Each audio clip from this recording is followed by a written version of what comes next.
One Pride MMA Rising the Champion. Sobat One Pride, saya Max Metino. Hari ini kita udah kedatangan tamu spesial. Siapa lagi kalau bukan sang juara, Novan Kaunang. Oke Novan, apa kabar? Baik bro. Sehat ya? Sehat. Pertama-tama nih Novan, langsung gua tanya deh, gua tembak deh langsung. Berat badan gimana? Aman nggak?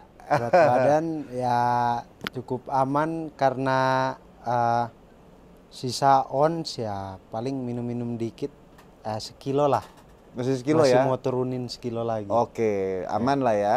Makanya Aman ya bersyukur sini juga dekat sauna ini setelah ini. Oh oke. Masuk sauna. Masuk sauna ya. Nah, Ya. ini kan memang berapa kali Novan pada saat main sama Faisal AC dia bilang bahwa Novan nih sering overweight pada saat yang terakhir 1,4 Iya. overweightnya. Nah, itu menjadi concern dia. Dia sempat bilang loh, ini kalau nggak masuk lagi gue nggak mau nih, ya, begitu. Iya. Nah, memang apa yang disampaikan si Faisal AC sih ya masuk akal. Kemarin dia kan juga persiapannya pendek 2 minggu, terus dia diet habis-habisan, ternyata Novan overweight 1,4, jadi dia nggak fit. Makanya dia bilang kemarin tuh saya nggak maksimal. Tapi kali ini udah jauh-jauh berapa bulan sebelumnya dia udah persiapan matang, dia udah kondisinya udah siap. Nah, bagaimana menurut Novan hal ini? Persiapannya dia udah matang nih. Iya. Persiapannya ya saya lihat juga udah cukup matang. Saya juga persiapan udah cukup matang. Kalau soal berat badan, kemarin saya udah sentuh 48 nih. Oke, di tempat sempet latihan, ya? di mes. Tapi aku kan harus ada energi kan. Iya. Kalau aku tahan di situ terus, aku kehilangan tenaga. Jadi aku harus makan dikit dulu. Makan pun itu udah nggak sentuh nasi itu, Prof. Oh, sekarang udah nggak sentuh nasi Udah ya? nggak sentuh nasi, Iya, cuman iya. buah pun itu cuman sepotong-sepotong, Iya, air iya. cuma dikit-dikit. Iya, iya. Nah, karena badanku ini kayak spons, jadi dia kalau sentuh dikit aja makanan apa dia cepat nyerap. Nyerap, langsung Gitu. naik tuh beratnya ya? Iya, langsung naik dia.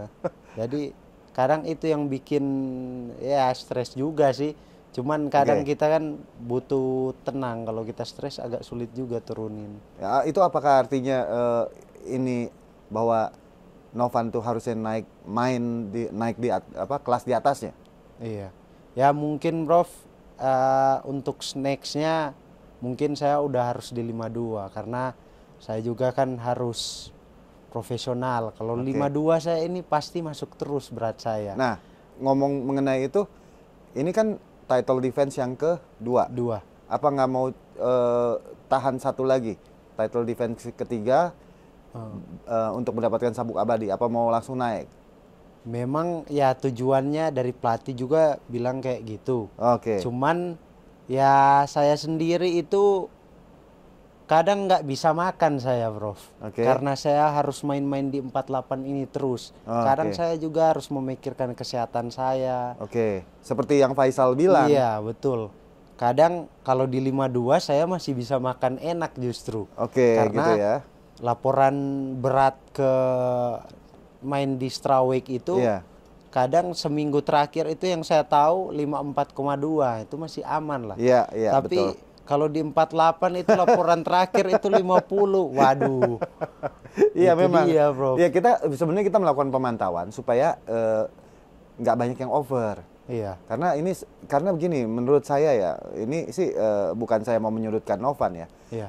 Buat saya, kalau saya melihat fighter yang pada saat timbang badan beratnya nggak masuk, artinya dia kurang respect sama diri dia sendiri, sama lawannya juga sama acaranya ya.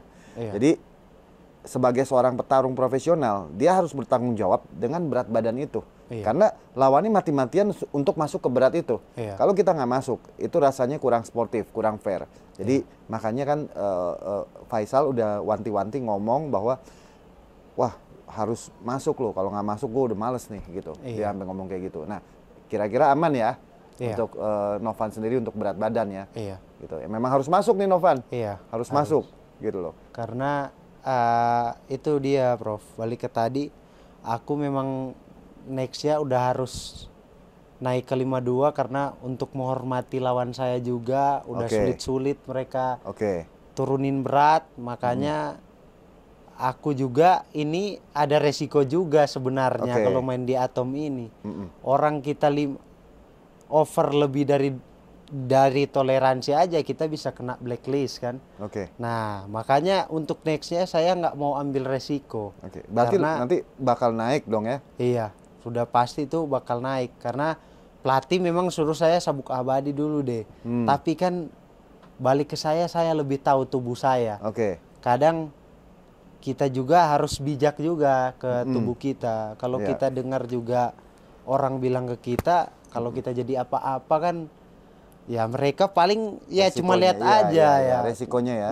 Ya Jadi sebenarnya memang yang tahu kan Novan sendiri. Iya. Kemampuannya Novan bagaimana, badannya seperti apa. Iya. Ya. Memang sih sayang ya kalau ini menang satu lagi artinya ya. Iya. Oke. Nah, pada saat dapat gelar juara nih ya kemarin. Novan kan menjadi salah satu juara yang termuda pada saat itu usia 21 ya. Iya. 21. Nah, itu rasanya gimana tuh? Tahu nggak bahwa Novan ini menjadi salah satu yang termuda sebagai juara One Pride yang termuda saat itu? Nggak sih lo? Iya. Awalnya aku taunya ada lebih muda mungkin, tapi kata One Pride kan aku yang paling muda kan, Iya. pegang sabuk gitu di One Pride. Nah dari situ aku tahu aku yang termuda. Aku justru nggak nyangka juga, Prof. Nggak nyangka juga ya? Aku tiba-tiba jadi juara terus. Waktu itu juga waktu lawan Ade Permana, Ada Permana? memang persiapan matang nih, Prof. Oke. Memang ya tujuannya menang kan. Ngapain kita persiapan lama, persiapan teknik, tujuannya kan pasti menang. Tapi waktu itu mikirnya gini, orang dia kan tandingnya udah lama di dunia MMA. Iya, udah. Jadi mikirnya kalau kalah pun di dia saya nggak masalah. Oke. Tapi tiba-tiba lah Menang. saya menang, kaget juga, Prof. Iya, waktu Makanya itu- nggak nyangka juga bisa kalahin, ya mau bilang legend lah dia. Iya, legend ya dia ya. Memang itu begitu menang sama Ade, Iya. kaget dong. Kaget pastinya karena orang ini kan saya cukup idola dia karena saya idola karena ketenangannya. Orang Iya. ini kenapa ya mainnya tenang, Heeh. pinter, Iya. terus setiap apa dia ini pokoknya tenang banget. Yang saya fans ke dia itu ketenangannya. Makanya aku dapat ketenangan itu justru awalnya contohnya itu dari dia. Yang Itu saya semua lihat. kaget loh, termasuk gue juga kaget waktu ngelihat, kalau nggak salah Hukanan ya, Hukanan apa Iya, Street Kanan kalau nggak Hukanan. salah, Hukanan ya, Iya. itu semua kaget, kita kaget, Heeh. Ade Permana KO sama Novan Kaunang, kita semua kaget, nggak ada yang nyangka gitu loh. Itu pada saat kejadian, Iya. itu memang tekniknya direncanakan apa spontan atau bagaimana sih? Nah, kalau soal teknik itu bukan spontan, itu memang direncanakan, Bro. Oke. Karena udah beberapa kali saya itu memang dari pelatih tinju nih. Iya. Ini masukan dari pelatih tinju. Apa Aku tuh? kan- Gimana? Dia bilang, Ade ini kalau nyerang kadang ada kebuka. Dia kan sama kayak aku kan, Iya. kidal. Iya. Tangan depannya ini kebuka, terus Oh. main counter aja hook. Kamu hooknya keras, hook Iya. depan. Oke. Kalau kiri aku nggak terlalu bagus, kata pelatih tinjuku itu. Jadi lead hooknya ya, Iya. Terus kanannya. kasih apa dulu dia, kasih bingung, kasih fake mungkin dulu, Iya. baru masuk. Jadi itu udah sebagian dari game plan itu, Bro. Gokil loh itu loh. Karena- keren loh. Kadang ada yang udah beberapa Iya. kali juga jatuh, ada yang dia mau take down, ya biasa kan dia yang aku tahu, orang aku selalu pantau fans dia, jadi aku selalu pantau dia. Iya.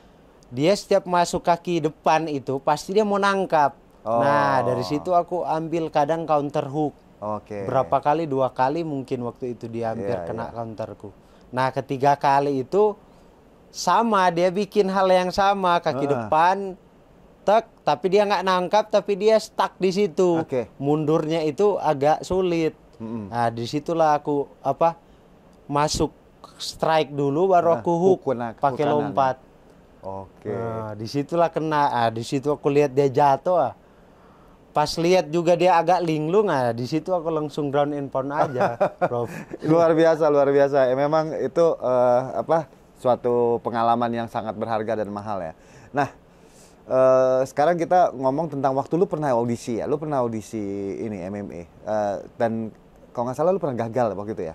Iya betul. Nah, itu apa yang lu kenapa gitu waktu itu? Apa yang lu rasain pada saat lu gagal itu? Dan abis itu lu gimana gitu?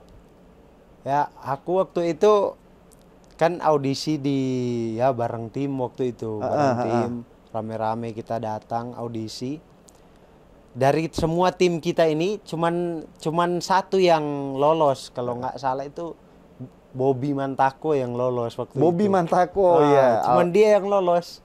Alpris Mantako, Bobby Mantako ya. Iya, Oke, betul. ya. Semua dari kita itu nggak lolos, termasuk aku. Aku mikirnya gini, aku persiapan itu lebih lama dari dia. Oh gitu ya. Aku ini nggak lolos. Aku tekniknya salah di mana ini? Iya. Ya mungkin aku ini terlalu muda, Prof, waktu itu. Oke. Karena aku itu 17 mau masuk 17, Mau masuk 16 mau masuk 17. Oh, 16 mau ke 17. Iya, jadi iya. hitungannya kan udah tahun itu memang ulang tahun udah 17 lah Iya, hitungannya. iya. Jadi aku berani ikut audisi. Oke, udah audisi. Cuman secara teknik aku bikin ini menurut aku ya udah benar nih. Ya mungkin ya jurinya ini mau kasih kesempatan lagi, coba mau lihat dia mungkin nggak dikasih lolos buat ikut audisi lagi, mau lihat dia masih mau ikut nggak, mungkin seperti itu, positif aja mikirnya aku, Prof. Nah, baru di situ nggak lolos, nggak patah semangat, tetap latihan, tetap berkorban secara materi buat latihan. Oh gitu ya. Sampai audisi lagi, sampai lolos. Jadi audisi yang keberapa akhirnya yang lolos waktu itu? Kedua, Bro. Yang kedua ya? Di Manado. Manado. Oh iya. Saya datang ke sana. Iya. Ya. Waktu itu berarti dapat nilai apa waktu itu? Ingat nggak? B+. B+ ya? Iya. Karena waktu itu Windri dapat A tuh. Iya, dapat A. Satu-satunya kan. Satu-satunya yang saya prank. Iya, betul. Lihat gak dia nangis? Lihat ya? Ada. Saksi hidup berarti ya. Oke ya, itu luar biasa sih ya. Memang pengalaman itu pengalaman berharga, jadi orang udah jatuh masih bangkit lagi dan bahkan sekarang jadi juara. Jadi orang yang dulunya dia audisi gagal ya. Ini loh, ini buktinya, bukti nyata, bukti hidup. Novan ini pernah audisi dia gagal, terus dia berlatih lagi, terus dia kembali lagi audisi dan akhirnya dia masuk lolos. Dia bertanding dan hari ini dia menjadi juara bertahan di kelas atom. Ya. Nah ini sebuah inspirasi apa yang diberikan Novan kepada semua peserta ataupun calon-calon yang akan menjadi atlet One Pride ya. Nah, lu sempat jualan ya dulu ya untuk bantuin keluarga. Nah itu dan lu ikut audisi gitu. Nah. Apa sih beban yang saat itu lu menimpa keluarga lu gitu loh? Ada apa gitu loh? Sampai lu mesti turun jualan gitu. Nah, gimana ceritanya? Nah, kita kan ini ya aku juga jualan itu karena aku lihat juga kan dari kakak dari papa saya. Kakak dari papa ya. Kalau kita kan keluarga kita ya biasa-biasa aja, Prof. Iya. Kalau keluarga dari kakak dari papa itu kakak-kakaknya itu orang-orang yang cukup berada lah. Jadi awalnya aku itu terinspirasi dari itu om saya, lihat dia jualan, terus keluarga kita agak kesulitan lah dari segi finansial. Aku harus bantu-bantu adik-adikku juga kan sekolah. Jadi karena aku juga diajarin om saya, pernah aku diambil sama om saya kan, bawa ke Bogor waktu itu. Dia jualan, aku lihat-lihat. Nah, ketika aku lihat-lihat di situ terinspirasi buat jualan, nah aku berani jualan. Oke. Nah, setelah di Manado aku jualan lah buat bantuin orang tua, mama mungkin adik-adik. Orang tua memang kerja, tapi kan kita buat tambah-tambahin. Kadang adik itu ada berapa adik? Adikku ada 3. Ada 3 ya? Iya. Oh iya.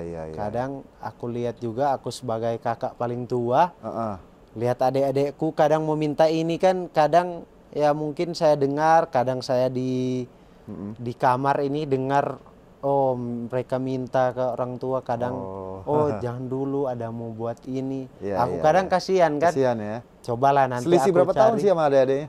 3 tahun. 3 tahun ya? Iya. Oh, Jadi Iya, kadang aku paling anti sekali lihat kayak aku aja ini nggak mau aku ikut mata. ikut mata? Kayak lihat orang pakai ini, aku keikut-ikut mata. Oh, Prof. ikut mata Iya. maksudnya. Jadi keinginan juga ya? Iya, jadi aku nggak mau Nggak mau kayak gitu. Jadi Nggak terpengaruh lah. Iya. Jadi kalau aku sendiri mau ini, aku harus usahakan ini. Iya, Aku iya, harus iya. kerja buat mendapatkan ini. Oke, oke. Daripada menginginkan punya orang sementara kita ini nggak mau berusaha untuk mendapatkan itu. Iya, iya, iya. Jadi aku berusaha untuk itu biar kalau adik-adikku butuh, aku bisa kasih mungkin baju sekolah atau Iya. mungkin butuh mau makan enak, mungkin ya nggak enak-enak banget, tapi setidaknya nggak gitu Prof, nggak apa mengingini kepunyaan orang. Iya, iya, iya, Gitu iya. tanpa dia nggak punya, jadi dia mengingini itu karena ya nggak ada kan. Iya, dia nggak ada gitu loh. Iya, jadi itulah kadang aku aja harus berusaha untuk itu, apalagi mungkin adik-adikku gitu. Ya luar biasa sih. Memang keluarga adalah nomor satu sih. Iya. Ya, apapun yang terjadi dengan mereka pasti kita juga akan ikut merasakannya gitu kan. Iya, Ya, itu menjadi sumber inspirasi juga tuh orang ngelihat Billy. Wah, ternyata di balik kesangarannya ini ternyata yang sayang dengan adik-adiknya, dengan orang tua gitu loh. Ya memang harus seperti itu. Novan. Nah, lu motivasi lu sebagai fighter apa sih? Lu kan masih muda ya? Iya. Cukup muda. Nah, lu nggak mau explore gitu atau lu cari di bidang yang lain gitu? Kenapa gitu loh? Ini jadi aku kan dari SD ini ya kalau mau dibilang kan ya anak-anak dulu kan Prof, nakal kan, Iya. suka-suka berkelahi. Oh, Nah jadi dari situ aku ikut bela diri taekwondo itu. Dibilang lah sama ada yang pelatih taekwondo, pada kamu berkelahi di jalanan gini-gini, ayolah ikut, banyak teman nanti kalau di komunitas bela diri gitu. Iya. Bisa ikut-ikut pertandingan. Nah dari situ ikutlah. Nah untuk explore ke bidang-bidang lain mungkin nggak ada Prof, karena dari kecilnya itu udah berkelahi, terus ikut juga untuk prestasi. Nah dari situ mindset aku itu udah terpikir ya aku berkelahi. Terus waktu itu kan berkelahi mikirnya berkelahi aja. Iya, iya. Nah semakin dewasa itu mikirnya oh ternyata kita ini harus cari uang. Oh. Nah aku mikir aku berkelahi ini, aku ada bakat di berkelahi, gimana aku bisa membuat potensi ini menghasilkan juga buat cari uang gitu. Iya, Prof. iya, iya. Jadi aku berkelahi, ikut-ikut taekwondo kejuaraan, tiba-tiba ada lawan Pride ini. Iya, Terus ya pelatih awalku kan yang manggil aku kan Coach Billy yang sekarang champion Sabem di Billy ya? Strau. Iya. Dia yang awal panggil aku, makanya aku nggak pernah lupa sama dia. Waduh. Walaupun aku udah upgrade ilmu, karena kan kalau kita nggak upgrade ilmu kita akan tertinggal lah. Kayak HP kalau nggak di-upgrade, Betul.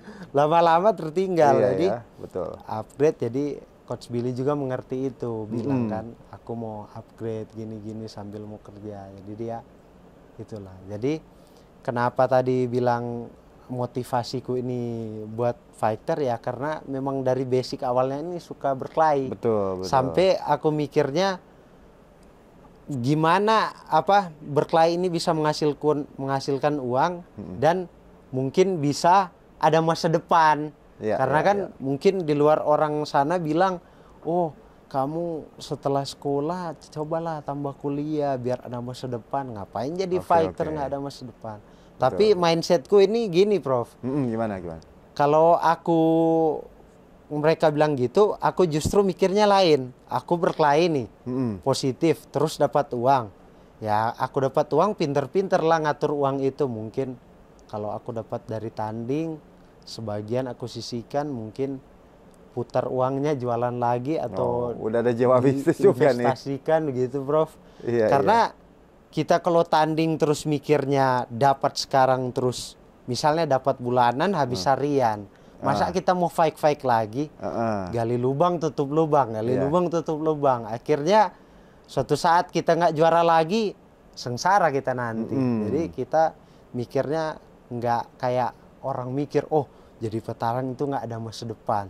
Contohnya gimana nggak ada masa depan? Kayak misalnya kayak Prof Max, Prof Francino, itu kan basicnya dari petarung dulu. Masa sampai sekarang bisa jadi orang besar kayak gini, itu kan pasti ada masa depan. Jadi Selalu. aku nggak peduli lah orang-orang bilang petarung tuh nggak ada masa depan. Karena aku juga kan MMA, aku juga bersyukur difokuskan untuk di amatir kickboxing yang mungkin bisa juga buat masa depan. Mantap Tapi sekali, inspiratif yang ini.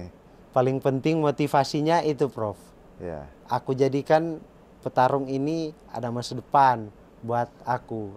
Jadi setiap tanding dapat uang, bijak lah aturnya. Ya, atur ya. Memang passionnya Novan tuh di sini. Jadi dengan passion itu sangat membantu ya. Nah, waktu ya lu kan cerita ya, lu di sekolah nih suka berantem ya. Nah, lu bener nggak lu katanya lu pernah dibully ya? Bagaimana? Oh, kalau dibully, pasti ada, Prof. Kadang justru udah juara begini pun kadang ada yang mau coba-coba. Oh gitu. Mungkin bully dari kata-kata mungkin. Iya. Bully kan nggak cuma dari fisik ya, bisa dari kata-kata. Kata-kata aja itu kan kayak memancing. Iya, memancing. Kadang mereka rame ini memancing dengan kata-kata bulian, biar masuk perangkap jebakan Batman mereka lah.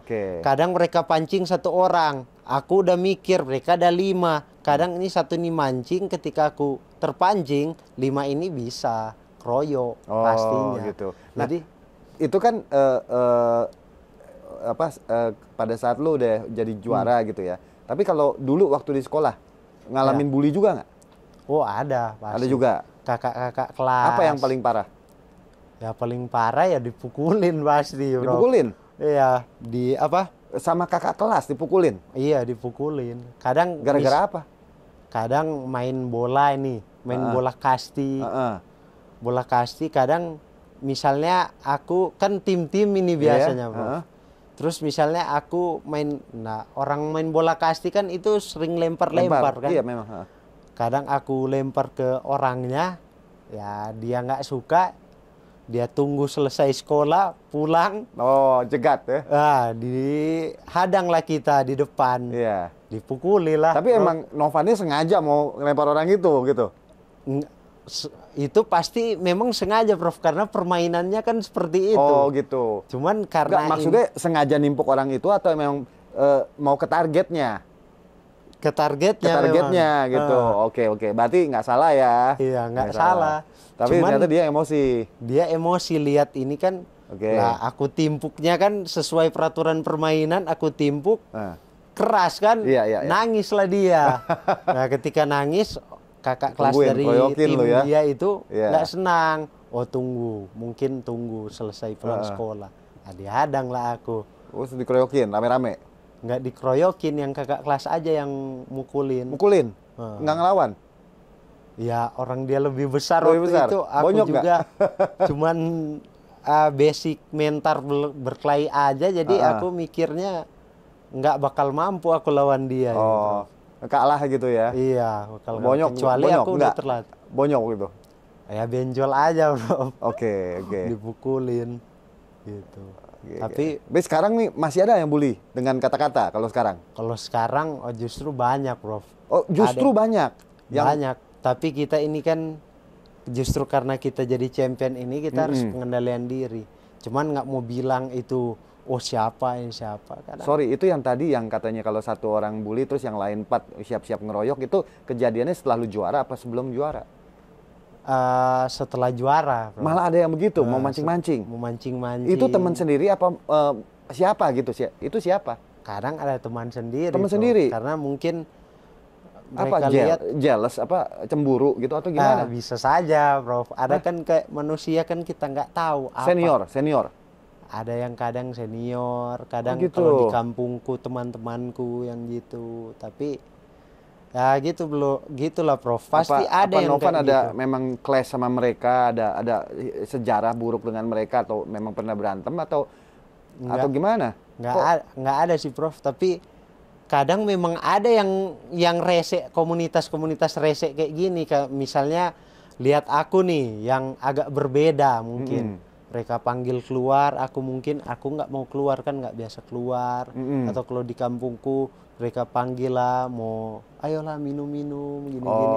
Aku gitu. nggak mau nih. Iya. Nah, mungkin mereka tersinggung lah, aku nggak mau kan. Ini teman-temannya dari kalangan bela diri, taekwondo atau teman main aja?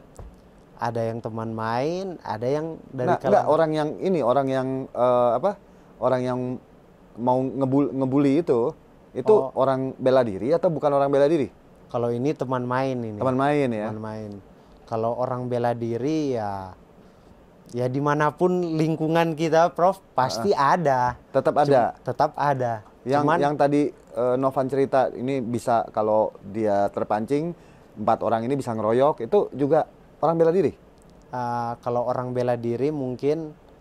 Kalau yang itu yang suka kasih kayak jebakan gitu itu mungkin teman-teman main. Oh teman main ya, karena saya bingung juga kok orang bela diri sifat seperti itu kan nggak bagus. Artinya bela diri yang dia pelajari itu nggak sesuai nih. Ya. Nah kalau orang bela diri mungkin itu kalau kayak Prof bilang tadi senior, pasti ada. Tapi dia nggak bakal pakai kroyok-kroyok. Tapi boleh kata-kata aja. Kalau aku melawan mungkin dia juga hanteman. lepas tangan, mungkin dia pancing. Dia mikirnya, oh mau melawan kau. Kau ini masih junior mau melawan aku. Nah, cuman aku nggak mudah terpancing, Prof. Tenang kadang aja aku ya. diam aja. Ya lebih baik pada saat kita bertarung ya kita mendapatkan prestasi, ya kan, mendapatkan hasil, mendapatkan uang, itu kan lebih bermanfaat ya daripada kita ngikutin emosi, tapi hasilnya nanti malah jadi ke bawah urusan lagi, urusannya panjang.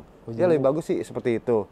Nah lu selain jadi champion di One Pride, lu coba dong ceritain prestasi lu terutama yang di taekwondo, apa sih yang lu apa aja yang pernah lu dapatkan gitu, lu raih? Kalau taekwondo itu mulai dari mungkin kabupaten, terus provinsi, seleksi, terus sempat seleksi ke internasional, yang nanti terus lolos ini seleksi ke internasional di Jogja waktu itu bikinnya.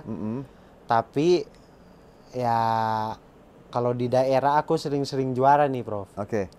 Tapi aku juga Kejurda? kayak kejurda gitu. Terus sampai internasional, tapi aku di internasional udah kalah. Oh, di kejurnasnya masuk? Kejurnas itu sempat masuk. Menang? Dapat medali apa? Perak sih, Prof. Perak ya? Kalau di daerah itu mungkin ada juara 1, tapi kan kalau udah di nasional aku cuman perak itu. Final. Apa poin apa hasilnya waktu sama finalis itu? Itu poin. Poin ya. Kalah poin karena kan masih ingat dong sama lawannya? Masih ingat lawan-lawannya. Cuman udah agak lama kan, Prof. Karena itu kan bela diri awalnya aku memulai kan. Sekarang udah jadi juara di One Pride. Keren sih, keren. Nah, terus lu punya nggak fighter MMA yang menjadi role model dari Novan ya? Boleh lokal, boleh dari luar gitu. Dan alasannya apa gitu loh? Awalnya itu lihat McGregor sih yang aku lihat awalnya. Conor karena McGregor. Aku kan dulu kita kan sering-sering buka media sosial kan. Itu yang dia kan yang role model awalnya kan, yang sering di-share orang. Betul. Kelihatan lah dia. Aku awalnya taekwondo, terus lihat dia tiba-tiba terinspirasi. Nah ketika terinspirasi dari dia, mungkin kita kan berdekatan sama Coach Billy kan kita biasanya. Dia lihat mungkin ada potensi di FB, dipanggil lah sama dia. Mungkin di situ jalannya. Terinspirasi dari Conor McGregor, terus tiba-tiba dipanggil sama Coach Billy ini buat ikut MMA. Ya makin senang lah karena udah ada inspirasi awalnya kan. Iya. Nah, cuman ketika udah kenal dia terus udah mulai MMA role modelnya udah banyak aku fansnya. Mungkin dari Siapa aja? apa ini yang Blessed MMA ini Max Holloway ya. O'Malley, Peter Sean Yan. O'Malley. Kemarin lawan Peter Yan seru banget ya. Iya. Oke. Kayak Peter Yan, Peter Yan, Kamsat. Khamzat Chimaev. Iya. Oke. Kayak yang Rusia ini yang Islam. Khabib. Islam Makhachev mungkin ada sama Khabib juga. Khabib. Oke. Tapi ada yang satu ini yang Rusia juga yang aku sering lihat strikingnya bagus ini. Dia siapa ya namanya? Banyak sekarang Rusia, Dagestan udah bagus-bagus mereka Iya. semua. Sabit. Oh, Sabit, ya. Dia yang Sabit Magomedov ya, Iya. Saripov ya. Iya. Oke, dia oke. betul. Iya, itu bagus-bagus memang. Iya. Mereka memang udah memiliki skill yang komplit, striking bagus, ground bagus, wah keren banget sih. Iya. Ya seperti sama dengan Novan ya. Iya. Kalau dari Indonesia ada nggak? Kalau dari Indonesia ya mungkin panutanku sekarang mungkin kok dari Indonesia sebenarnya nggak ada. Cuman karena lihat ini yang sekarang ini ya JK sih. Oh, Karena JK dia ya. kan satu-satunya orang Indonesia yang ke UFC. Iya, Jadi dari situ aku jadi ya kagum lah. Sumber inspirasi ya. Nah, sumber inspirasi terus motivasi kita lah. Terus aku langsung mikir ke diriku sendiri kan. Dia bisa, terus aku lihat juga. Aku kayak sadar diri, aku ini bisa nggak potensiku kayak dia nih. Iya, Aku tinggi badannya bisa nggak ke UFC nih. Oke. Berat badanku bisa nggak nih. Kadang suka berandai-andai gitu bro. Iya. Karena udah ada panutannya.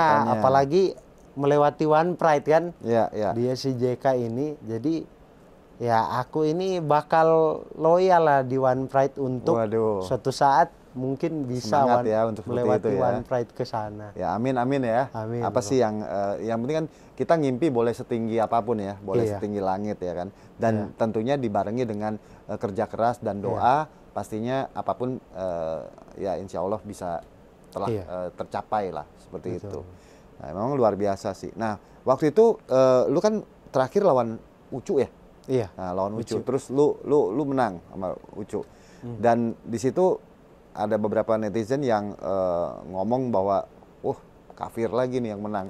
Tanggapan lu gimana mengenai hal itu? Lu sempat baca nggak? Ada, aku baca di komentar. Ada juga orang bilang itu kayak orang tua angkatku itu di Manado. Gimana? Bilang apa? Dia bilang, Coach udah lihat itu yang komentar di YouTube? Oh udah aku lihat. Terus aku sih sebenarnya kalau mereka bilang gitu ya pasti kan ada aja yang mau benci kita bro. Mau kita nggak jadi juara sampai kita jadi juara pun ada aja yang mau benci kita. Gitu ya. Ya itu mungkin ya terlalu fanatik mungkin. Masa itu kan udah menjudge orang kan. Kafir lagi yang menang gini. Iya. Orang yang penting kita juga nggak gitu sama orang gitu. Tapi waktu baca itu panas nggak? Emosi nggak? Oh, aku justru lihatnya nggak emosi sih Prof. Cuman senyum aja. Gitu. Komentarnya gini ya. Nggak ada aku baper-baper. Nggak terpancing. Nah, itu udah mental juara tuh. Iya. Ya. Karena kedepannya nanti kalau Novan menang lagi, terus mencapai sabuk abadi, mendapatkan sabuk abadi, terus go internasional dan lain-lain, itu pasti makin tinggi ya. Udah gitu, pasti makin banyak aja lu yang ngomong. Jadi tapi ya gini, konsepnya adalah banyak haters ya, tapi juga banyak fansnya, ya kan? Itu malah 2 kali lipat lo jadinya. Iya. Yang mau nonton kita menang sama mau nonton kita kalah jadi satu. Akhirnya kan dia mensupport kita jadinya. Iya betul. Jadi jangan terlalu baper. Walaupun ada hater, ada fans, ini dua-duanya dengan mereka mau nonton kita untuk menang ataupun kalah, mereka menjadi support kita loh, support sistem kita. Sehingga banyak yang juga yang melihat kita gitu kan. Jadi nggak usah baper, nggak apa-apa. Karena nama kita kan udah terngiang-ngiang di mereka ini, Bro. Iya. Jadi ya jadi sumber inspirasi ya. Karena hater sama fans ini sebenarnya beda tipis, Bro. Oh, oke. Kalau fans ini kan dia simpan kita di hati, dia dukung, dia doakan. Nah kalau haters ini dia simpan kita di pikiran. Orang kita mau bikin apa dipikir-pikir lah sama dia. Si Novan ini menang lagi. Kapan sih mau bakal kalah? Ditungguin. Jadi kayak nanti Prof bilang tadi. Iya, nanti dia mau nonton kita itu kalah. sebenarnya pengen kita kalah. Gini, Conor McGregor seberapa banyak yang mau menonton dia, mau lihat dia kalah. Iya. Jake Paul juga. Seberapa banyak yang mau nonton Jake Paul melihat dia kalah. Iya. Tapi lihat event setiap dia ada, mereka itu yang nonton tuh waduh jutaan dah. Ya kan luar biasa sebenarnya. Jadi itu adalah ya itu sportainment ya, udah menjadi industri. Jadi memang kita harus baik-baik dan bijak mengemasnya gitu loh. Nah, sebagai seorang champion nih, menurut lu persaingan di kelas atom itu gimana sih ya? Dan siapa pesaing yang kira-kira cukup berat nih di kelas atom menurut Novan? Ya cukup berat sih menurutku, cuman Ade Permana sih menurutku. Ade Permana ya. Walaupun dia kemarin kena KO sama aku, mungkin lawan-lawanku yang lain aku cuman bisa sampai bertahan 5 ronde. Tapi bukan berarti lawan itu yang paling kuat. Justru yang paling kuat ini sebenarnya Ade Permana menurutku, bro. Iya. Dia cuman kena pukulan aja, aku jatuh. Coba aja dia nggak kena pukulan seperti itu. Iya. Bisa aja kan dia yang menang waktu itu. Bisa. Karena aku bisa merasakan, Prof, dia udah kena tendangan, aku tendang dari sini, terus aku body shoot. Ini orang tetap tenang, nggak terburu-buru. Oke. Cuman ya waktu terakhir aja dia sempat emosi mungkin karena dia lihat gamsilku jatuh. Karena aku bisa, kadang aku fight mungkin ya itu mungkin talenta dari Tuhan, bisa merasakan orang ini emosi apa enggak. Iya. Gitu ketika di dalam pertarungan nih, Prof. Iya. Aku bisa merasakan itu. Jadi aku udah emosi nih orang. Aku berusaha tenang. Iya. Disitulah aku dapat KO. Bisa memanfaatkan ya. Iya. Jeli dalam melihat peluang. Iya. Ya, cerdas dan tenang. Ya luar biasa sih. Keren banget, Novan. Thank you banget lu udah sharing semua penggemar lu, haters lu akan nonton dan melihat ini, dan semoga nanti sukses ya. Pertarungan 5 November berhadapan dengan Faisal Asih. Trilogi yang ketiga kalinya ya. Kali ini mudah-mudahan hasilnya nggak decision lagi nih. Ada finish di antara kalian berdua. Pastinya menampilkan yang terbaik lah. Gitu loh. Yang Selamat pasti sukses. Harus make weight dulu. Iya betul. Nah, itu. Yang penting satu PR mesti make weight dulu, masuk di beratnya 48,0 dan semoga masuk ya. Harus masuk dan bisa bertarung dengan maksimal, optimal. Oke, kalau gitu. Aku mau meninggalkan histori yang manis. Nanti netizen nggak bakal bully-bully aku lagi. Itu ya, jadi motivasi. Berarti bagus dong. Netizen yang ngomong ini memotivasi loh. Iya betul. Iya, jadi memang kadang-kadang ya obat itu kan pahit. Ya walaupun ya memang kalau kita nggak masuk artinya ya kita salah. Gitu. Kita harus memperbaiki, kita harus ikutin apa kata netizen ini. Jadi netizen kadang ngomong menyerang kita kadang-kadang karena memang kita salah gitu loh. Nah, kalau memang kita benar dia nyerang, nah, itu baru dia mencari-cari kesalahan. Oke, kalau gitu. Biar suatu saat aku udah di straw, orang bakal ingat aku, oh dia ini memang champion di atom dulu. Mantap, keren. Gitu. Oke, terima kasih untuk KPC yang sudah mensponsori podcast ini. Novan Kaunang, sampai ketemu lagi nanti ya, kita ketemu lagi nanti di besok ya di acara Timbang Badan, semoga make weight. Oke. Amin, bro. Sampai ketemu lagi sobat One Pride. One Pride untuk Indonesia. Thank you, Novan.